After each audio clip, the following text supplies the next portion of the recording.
दोस्तों, हमारे चैनल जी क्लासेस में आपका स्वागत है। आज हम बात करने जा रहे हैं व्हाट इज़ डिफ्यूज़न। डिफ्यूज़न क्या होता है। तो डिफ्यूज़न को अगर आपको जानना है तो सीधे आप इस डायग्राम को देखें, उससे ही आपको पूरा डिफ्यूज़न समझ में आ जाएगा। एक ही बार में डिफ्यूज़न समझ में आ जाएगा, बार बार पढ़ने की ज़रूरत नहीं पड़ेगी। तो high concentration to low concentration substance का ट्रांसफ़र ही क्या कहलाता है, डिफ्यूज़न कहलाता है। अब जैसे यहाँ मैं ये रेड पार्ट से इस रीजन को कर रहा हूँ, यहाँ इसका हाई कंसंट्रेशन है और ट्रांसफ़र कहाँ हो रहा है, लो कंसंट्रेशन में हो रहा है। यहाँ इसका हाई कंसंट्रेशन है और उसका ट्रांसफ़र हो रहा है लो कंसंट्रेशन में। इसे क्या बोला जाता है, डिफ्यूज़न बोला जाता है। सिंपली अगर हम कहें तो सब्सटेंसेस का मूव करना from high concentration to low concentration, that is known as diffusion. अब डिफ्यूज़न क्या होता है, ये रैंडम प्रोसेस होती है। ध्यान रखिए, रैंडम, अचानक से और कैसे। तो डिफ्यूज़न सबसे अच्छी अब क्योंकि ये रैंडम प्रोसेस और high concentration to low concentration में तो एनर्जी लगेगी भी नहीं, that is diffusion is passive process.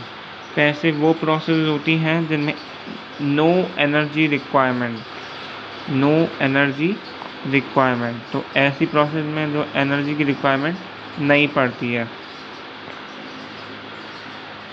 उसके अलावा अगर शॉर्ट डिस्टेंसेस की बात हो, मतलब सेल का कोई भी पार्ट हो, सेल टू सेल हो गया, ये तो उससे थोड़ी लॉन्ग डिस्टेंस हो गई, सेल टू सेल हो गया, या फिर सेल का ही कोई पार्ट हो गया जिसमें ट्रांसफ़र करना है, तब कौन सी प्रोसेस यूज़ होती है, डिफ्यूज़न। अब सबसे अच्छी तरीके से डिफ्यूज़न रेट को अगर आप जानना है तो अगर मैटर की लिस्ट में देखें तो सबसे अच्छा डिफ्यूज़न होता है गैसेस में, फिर होता है लिक्विड में, और सॉलिड में ना के बराबर और सबसे कम ना के बराबर डिफ्यूज़न होता है, ऑलमोस्ट नहीं होता। ऑलमोस्ट नहीं होता, मैं पूरी तरह नहीं करूँगा, ऑलमोस्ट नहीं होता। तो गैसेस में क्या होता है, रैंडम मोशन आसान है, गैसेस की काफ़ी अच्छी खासी स्पेस होती है। फिर लिक्विड में और ज़्यादा कम स्पेस और सॉलिड में और ज़्यादा बाइंडिंग होती है। दैट्स वाई गैसेस का जो मूवमेंट है वो डिफ्यूज़न के थ्रू ही ज़्यादा होता है। अब डिफ्यूज़न ऐसे प्लांट्स के लिए ज़रूरी है क्योंकि ओनली जो गैसेस मूवमेंट का मीडियम है, गैसेस मूवमेंट के लिए जो मेनली जो प्रोसेस यूज़ होती है प्लांट में, वो डिफ्यूज़न ही होती है। अब डिफ्यूज़न की रेट किस किस से इस पे असर पड़ सकता है कि कम ये हो सकती है, ज़्यादा हो सकती है। तो पहला तो हो गया कंसंट्रेशन ग्रेडियंट, जैसा कि हमने पढ़ा कि कंसंट्रेशन हाई टू लो, इससे अंतर से पड़ता है, पहला पॉइंट। दूसरा पॉइंट जो हो गया वो क्या हो गया, टेम्परेचर, यानी क्या टेम्परेचर है उससे भी डिफ्यूज़न रेट पे अंतर पड़ता है।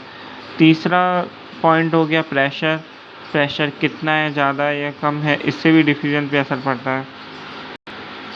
एंड अनदर एंड लास्ट जो बेसिक जिससे इससे फ़र्क पड़ता है, that is permeability of membrane, membrane की परमेबिलिटी जो उसे सेपरेट कर रही है, सेपरेटिंग आउट।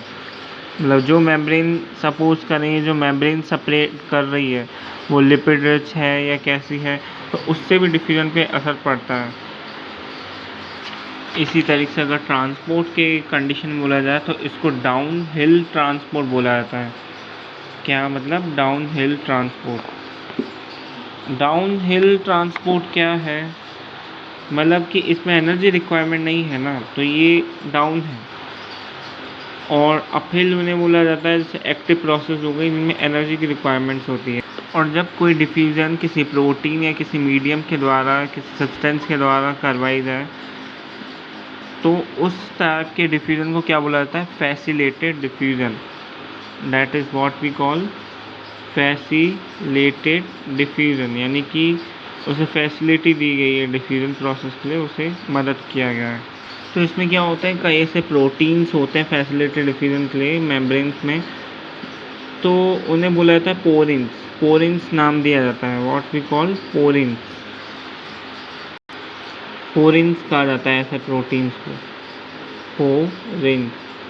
ये स्पेशल टाइप के प्रोटीन होते हैं जो क्या कराते हैं, फैसिलिटी डिफ्यूजन में मदद करवाते हैं, डिफ्यूजन करवाता है। प्लास्टिड में, माइटोकॉन्ड्रिया में, कुछ बैक्टीरिया में होते हैं जो स्मॉल प्रोटीन साइज इतने प्रोटीन्स को भी पास करवा देते हैं। और वाटर में तो 8 डिफरेंट टाइप के पोरिन्स होते हैं, उन्हें क्या बोला गया है, एक्वापोरिन्स, एक्वापोरिन्स।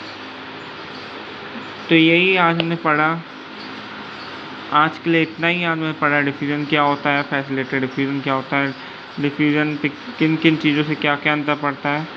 सो आज के लिए इतना ही। और अगर आपको हमारी वीडियो ज़रा सी भी अच्छी लगी हो या क्या, तो ज़्यादा लाइक, शेयर, सब्सक्राइब करना ना भूलेगा, ताकि आप हमारे और भी कंटेंट देख सकें। हमारे जी क्लासेस के और भी कई कंटेंट्स हैं, एजुकेशनल कंटेंट। अगर सब्सक्राइब करेंगे तभी तो देख पाएंगे, और लोगों को भी शेयर करें ताकि वो भी, क्योंकि कहते हैं ना, नॉलेज बांटने से बढ़ती है। Thank you, have a nice day.